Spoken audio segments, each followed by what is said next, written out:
Hey everyone, welcome back to my channel. তো আজকে ভীষণ সুন্দর একটা রেসিপি তোমাদের সাথে শেয়ার করতে চলেছি, যেটা কি খুব চটজলদি তৈরি হয়ে যায়। সেটা হচ্ছে বিয়েবাড়ির স্টাইলের আমের ট্রান্সপারেন্ট চাটনি। তো এই রেসিপিটা ছোট বড় মানে সবারই খুব পছন্দের একটা রেসিপি, কারণ বিয়েবাড়িতে সবাই প্রায় অনেকক্ষণ অপেক্ষা করে এই চাটনি আর পাঁপড়ের জন্য। তো চলো ফটাফট দেখে নিই কীভাবে বানিয়েছি।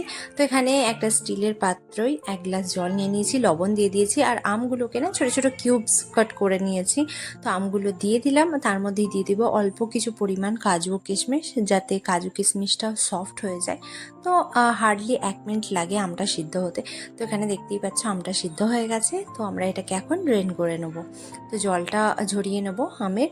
আর এখানে 1 মিনিটের মধ্যেই কিন্তু আমগুলো সফট হয়ে যাবে, ওভার কুক করলে কিন্তু মানে ঘেঁটে যাবে। তো সেই হিসাবে এখানে হার্ডলি আমি 1 মিনিট বয়েল করে নিয়েছি। যাচ্ছি নেক্সট স্টেপে। এখানে নিয়ে নিয়েছি একটা ননস্টিকের কড়াই, তার মধ্যে দিয়ে দিয়েছি 1 টেবিল চামচ পরিমাণ সাদা তেল। সরিষার তেল এখানে ব্যবহার করছি না, স্ট্রং ফ্লেভার হয়ে যাবে সে কারণে। দিয়ে দিয়েছি ফোড়নে 5 ফোড়ন, স্মেলটা খুব সুন্দর হবে। আর 2টো গোটা শুকনো লঙ্কা দিয়ে দিয়েছি। আর এখানে চাইলে না তোমরা অনেক মশলা অ্যাড করতে পারো, আচারি মশলা কিংবা হলুদ লঙ্কার গুঁড়ো, কিন্তু এটা আমি বাচ্চাদের জন্য স্পেশালি বানাচ্ছি, যার কারণে সাদা সিম্পলি রাখছি। আর খুব খুব সুন্দর এটা হয়েছিল, এতে মশলার কোনো প্রয়োজন ছিলই না। তো এখানে ফোড়নটা রেডি হয়ে যেতেই দিয়ে দিয়েছি হাফ বাটি এখানে চিনি, আর সেই সমান পরিমাণ জল, পরিমাণ মতো লবণ দিয়ে দেব। লবণ আগেও আমে সিদ্ধ করার সময় দিয়েছি, সে কারণে বুঝে শুনে দিতে হবে।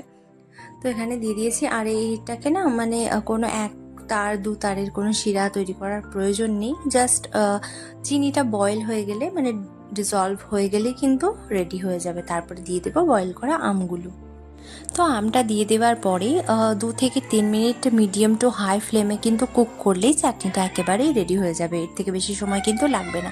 আর তোমরা যদি এটাকে অনেক দিন পর্যন্ত স্টোর করে খেতে চাও, তাহলে কিন্তু অবশ্যই এতে একটু ভিনেগার অ্যাড করো। আর 2 থেকে 3 মিনিটের জায়গায় তোমরা 5 থেকে 7 মিনিট এটা মিডিয়াম টু স্লো ফ্লেমে কুক করে নিও। আর কনসিস্টেন্সিটা একটু ঠিক রাখতে পারো, তাহলে কিন্তু 1 মাস ধরে এই চাটনিটা তোমরা খেতে পারবে। তো চলো এখানে কথা বলতে বলতে 2 থেকে 3 মিনিটের মধ্যে চাটনিটা একেবারেই রেডি হয়ে গেছে। এটাকে এবারে সার্ভ করে নেবো।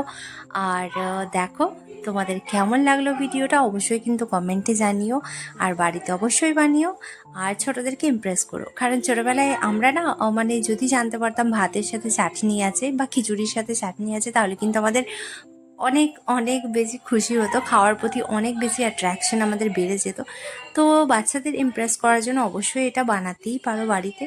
তো কেমন লাগলো ভিডিওটা কমেন্টে জানিও, বেশি বেশি করে লাইক করো, সাবস্ক্রাইব করো। Thanks for watching.